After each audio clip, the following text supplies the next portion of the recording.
नमस्कार। मैं doctor H N व्यास, सह आचार्य समाजशास्त्र विभाग, माणिक्यलाल वर्मा, राजकीय महाविद्यालय भीलवाड़ा।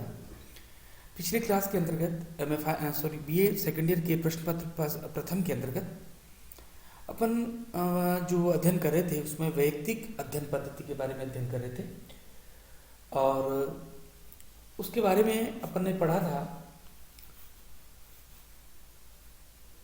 कि किस प्रकार व्यक्तिगत अध्ययन पद्धति की विशेषताएं हैं,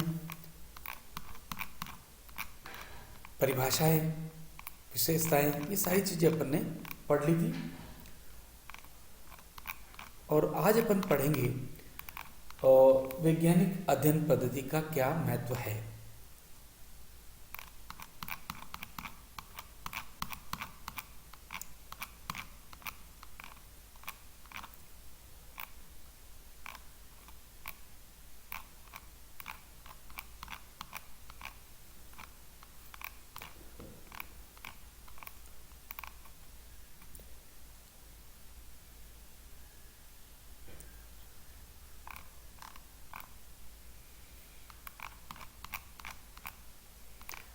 वर्तमान में सामाजिक अनुसंधान में वैयक्तिक अध्ययन पद्धति का प्रयोग बहुत होने लगा है।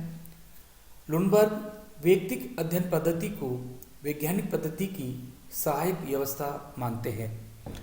गॉफमैन भी इस विधि को समाज विज्ञान की एकमात्र गहन एवं विश्वसनीय विधि मानते हुए स्वीकार करते हैं और इसको कुले ने लिखा कि वैयक्तिक अध्ययन विधि हमारे बौद्ध ज्ञान को विकसित करती हैं और जीवन पर स्पष्ट रूप से प्रभाव डालती हैं। तो वैज्ञानिक विधि का जो महत्व है वो इस प्रकार है। पहला, यह पद्धति सूक्ष्म अध्ययन को प्रभावित करती है। दूसरा, महत्वपूर्ण प्रकल्पनाओं का स्रोत है।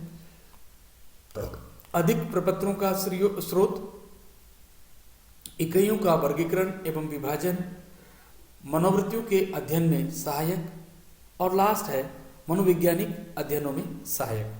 तो पहली चीज हम बात करते हैं सूक्ष्म अध्ययन, माइक्रोस्कोपिक स्टडी। इस विधि के द्वारा किसी भी इकाई का गहन एवं सूक्ष्म अध्ययन किया जा सकता है। इसके लिए इसीलिए ही बर्गेस इसे सामाजिक सूक्ष्मदर्शक यंत्र भी कहते हैं। कुले ने लिखा है कि वैयक्तिक अध्ययन विधि से हमारा बोध ज्ञान विकसित होता है तथा यह जीवन के प्रति स्पष्ट अंतर्दृष्टि प्रदान करती है। यह व्यवहार का अध्ययन अप्रत्यक्ष एवं अमूर्त रूप से नहीं बल्कि प्रत्यक्ष रूप से करती है।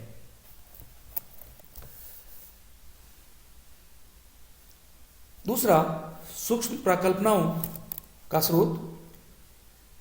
यह विधि अनेक महत्वपूर्ण प्रकल्पनाओं के निर्माण में अत्यधिक सहायक होती है। इसमें अनेक इकाइयों का सूक्ष्म तथा विस्तृत अध्ययन किया जाता है और निष्कर्ष निकाले जाते हैं और इन निष्कर्षों के आधार पर अनेक प्रकल्पनाओं का निर्माण भी किया जाता है। और गुडे तथा हार्ट लिखते हैं कि यह प्राय सत्य होता है कि वैयक्तिक अध्ययन के द्वारा प्रदान की गई अंतर्दृष्टि की गहराई से बाद में वृहत स्तर पर आयोजित अध्ययनों के लिए लाभप्रद उपकल्पनाएं निकल सकेगी। तीसरा, अति महत्वपूर्ण प्रपत्रों का स्रोत, sources of most important documents. यह विधि अत्यंत महत्वपूर्ण प्रपत्रों के निर्माण में सहायक होती है। अनुसूची, प्रश्नावली, साक्षात्कार निर्देशिका इत्यादि प्रपत्र कहलाते हैं।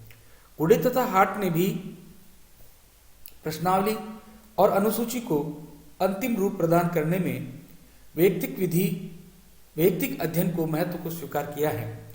किसी वर्ग विशेष को अध्ययन करने के उपरांत अनेक महत्वपूर्ण बातें, उनकी रुचियों, मनोवृत्तियों आदि की जानकारी हो गई हैं।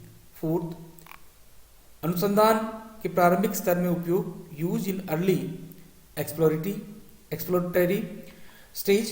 किसी बड़े अध्ययन को प्रारंभ करने से पूर्व प्रारंभिक स्तर पर कुछ वैयक्तिक इकाइयों की जानकारी प्राप्त कर लेना होगा।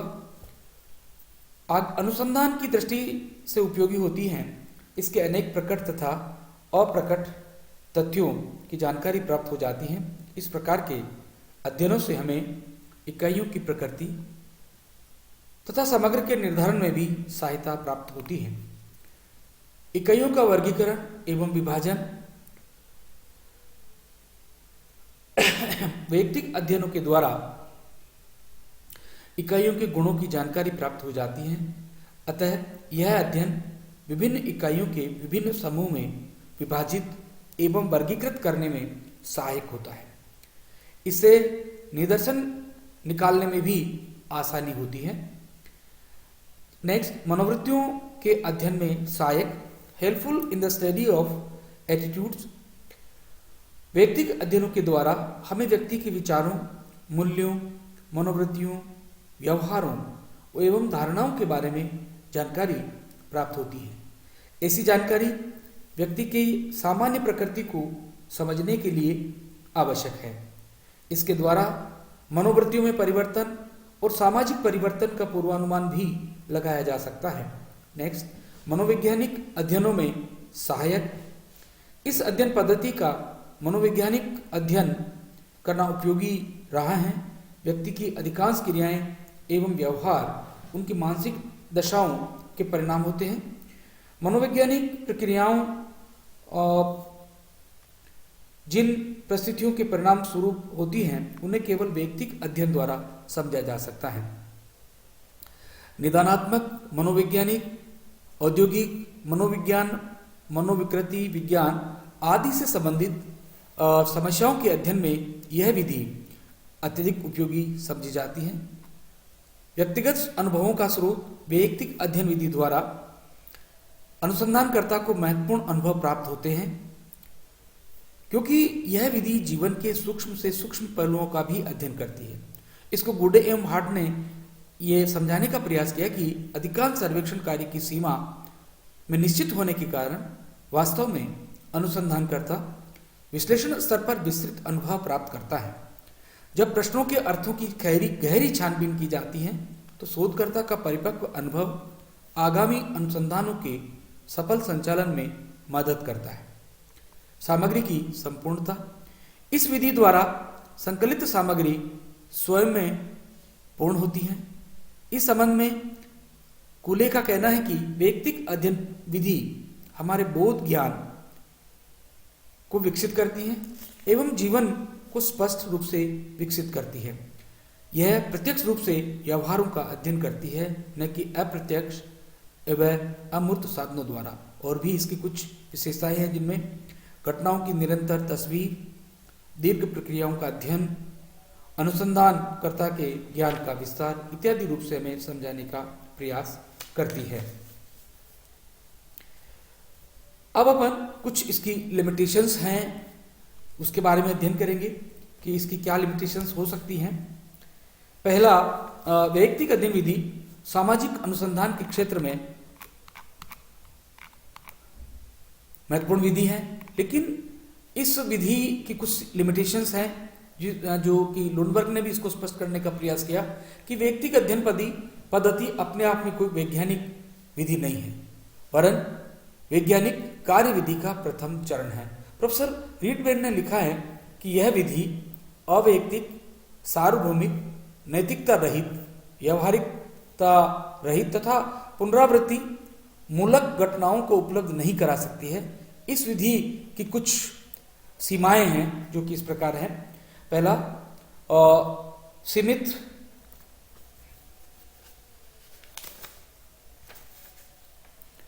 अत्यधिक सीमित अध्ययन। अवैज्ञानिक विधि अत्यधिक खर्चीली एवं समय लेने वाली विधि है। कुछ इकाइयों के आधार पर निष्कर्ष निकाले जा सकते हैं। अध्ययनकर्ता में अधिक आत्मविश्वास आता है इससे। अप्रमाणिक तथ्य, अत्यधिक अशुद्धता, पक्षपात की संभावना और निदर्शन प्रणाली का अभाव, इस प्रकार कुछ इसकी लिमिटेशंस है, वो मैं आपके सामने रखूंगा। तो सबसे पहले अपन बात करते हैं कुछ इकाइयों के आधार पर निष्कर्ष, क्योंकि जो हमारी केस स्टडी मेथड होती है वो इसमें 100% हम लोग जो है वो सैंपलिंग नहीं ले सकते हैं, बल्कि इसमें कुछ ही इकाइयों को चयन किया जाता है तथा शेष पर उसको समग्र पर शेष समग्र पर उसको लागू कर दिया जाता है। तो इस अध्ययन पद्धति के द्वारा कुछ इकाइयों के आधार पर निष्कर्ष निकाल लिए जाते हैं, इनको समय पर लागू कर दिया जाता है जो मौलिक सिद्धांत के विरुद्ध हैं। यदि कुछ व्यक्तियों, वैयक्तिक प्रलेखों एवं साक्षात्कार के आधार पर मानव समूह को प्रतिनिधित्व करने वाले निष्कर्ष निकाले जाए तो ये निश्चित ही अध्ययन की त्रुटि कही जाएगी। नेक्स्ट जो है निदर्शन प्रणाली का अभाव। इस विधि में निदर्शन का प्रयोग नहीं किया जाता। संख्या कम होने से इकाइयों का उद्देश्यपूर्ण चयन कर लिया जाता है। इसको गुडेम हार्ट ने लिखते हैं कि अनुसंधानकर्ता को सामान्यतः ये विश्वास होता है कि इकाइयों का चयन प्रतिनिधित्वपूर्ण है। उसे यह भी विश्वास होता है कि यह निदर्शन पद्धति के अभाव में पक्षपात का प्रश्न ही नहीं उठता है। पक्षपात की संभावना। वैयक्तिक अध्ययन विधि में अनुसंधानकर्ता एक व्यक्ति से संबंधित उन सभी तथ्यों का अध्ययन करता है जो प्रायः उसके जीवन में घटित होते हैं। इस कारण उसका अपना व्यक्तिगत पक्षपात उसमें आ जाता है। लंबे समय तक इकाइयों के संपर्क में रहने के कारण अनुसंधानकर्ता उनसे प्रभावित होता है तथा स्वयं भी उन्हें प्रभावित करता है। ऐसी स्थिति में वास्तविक तथ्यों को भावात्मक लगाव के कारण तोड़ मरोड़ कर भी प्रस्तुत किया जाता है। परिणाम स्वरूप प्राप्त निष्कर्ष अवैज्ञानिक एवं पक्षपातपूर्ण हो जाते हैं। अत्यधिक अशुद्धता, मोस्ट इम्प्योरिटी। इस विधि में डायरी, पत्र, जीवन इतिहास आदि से जानकारी प्राप्त होती है। इसमें घटनाओं का उल्लेख अलंकारिक भाषा में किया जाता है। कभी कभी व्यक्ति दोषपूर्ण जानकारी का भी वर्णन कर देता है। सामाजिक मर्यादा के विपरीत पाए जाने वाले तथ्यों का उल्लेख नहीं करता है। अप्रमाणित तथ्य, अनवेरिफाइड फैक्ट्स। इस विधि में जिन तथ्यों का संकलन किया जाता है उनका प्रमाणीकरण संभव नहीं है, क्योंकि अनुसंधानकर्ता और एक व्यक्ति के जीवन में वैसी परिस्थितियां घटित हो यह सामान्यतः आवश्यक नहीं होता है। अतः इस विधि से प्राप्त तथ्यों की जांच करना संभव नहीं माना जाता है। नेक्स्ट, अध्ययनकर्ता का अधिक आत्मविश्वास। व्यक्तिगत अध्ययनकर्ता को यह भ्रम हो जाता है कि उसे सभी बातों की पूर्ण जानकारी है, इसलिए उसे कभी कभी संकलित गलत सूचनाएं भी सही लगने लगती है। ऐसी स्थिति में वह अनुसंधान द्वारा प्राप्त तथ्यों पर अत्यधिक विश्वास कर लेता है और उसकी पुनर्परीक्षा भी नहीं करता है। इससे अनुसंधान में गलत सामग्रियों का समावेश हो जाता है। इसको गुडेम हार्ट ने बताया कि अनुसंधानकर्ता में अपने निष्कर्ष के प्रति अधिक विश्वास पैदा हो जाता है, जिसके कारण वह अनुसंधान प्रारूप में आधारभूत सिद्धांतों को की अवहेलना करने में के लोभ से नहीं बच सकता है।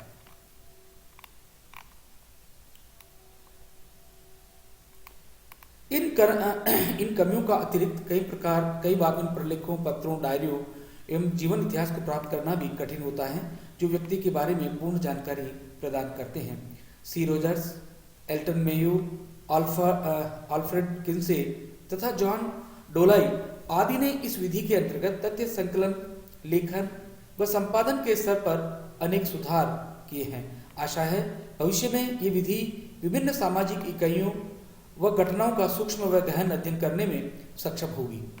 मैं तब तक के लिए ये चैप्टर जो है आपका समाप्त हुआ। अब इसके कुछ क्वेश्चंस है वो मैं आपके सामने रख रहा हूँ। इसको आप सोल्व करके मेरे व्हाट्सएप नंबर 94147401 पर सेंड करेंगे। तो वो प्रश्न है, पहला वेरी शॉर्ट आंसर है, वैयक्तिक अध्ययन पद्धति को परिभाषित कीजिए, डिफाइन केस स्टडी मेथड। दूसरा क्वेश्चन जो बनता है इसका, वैयक्तिक अध्ययन पद्धति की दो विशेषताएं लिखिए। तीसरा, वैयक्तिक अध्ययन पद्धति की दो आधारभूत मान्यताएं बताइए। नेक्स्ट, वैयक्तिक अध्ययन पद्धति के दो महत्व लिखिए। अब शॉर्ट आंसर्स कुछ है। वैयक्तिक अध्ययन पद्धति का महत्व बताइए, वैयक्तिक अध्ययन पद्धति की विशेषताएं समझाइए, और तीसरा, वैयक्तिक अध्ययन पद्धति की सीमाओं का उल्लेख कीजिए। अब कुछ ऐसे टाइप क्वेश्चन है जो इस प्रकार है। वैयक्तिक अध्ययन पद्धति से आप क्या समझते हैं? सामाजिक शोध में इस विधि की उपयोगिता एवं सीमाओं की विवेचना कीजिए। नेक्स्ट, वैज्ञानिक अध्ययन पद्धति पर एक निबंध लिखिए। और तीसरा क्वेश्चन जो बनता है इसका, वैयक्तिक अध्ययन पद्धति को परिभाषित कीजिए और इसकी विशेषताओं का वर्णन कीजिए। इस प्रकार कुल ये क्वेश्चन है, आप इसको शॉर्ट आंसर के माध्यम से मुझे भेजने का प्रयास करेंगे। धन्यवाद, तब तक के लिए नमस्कार।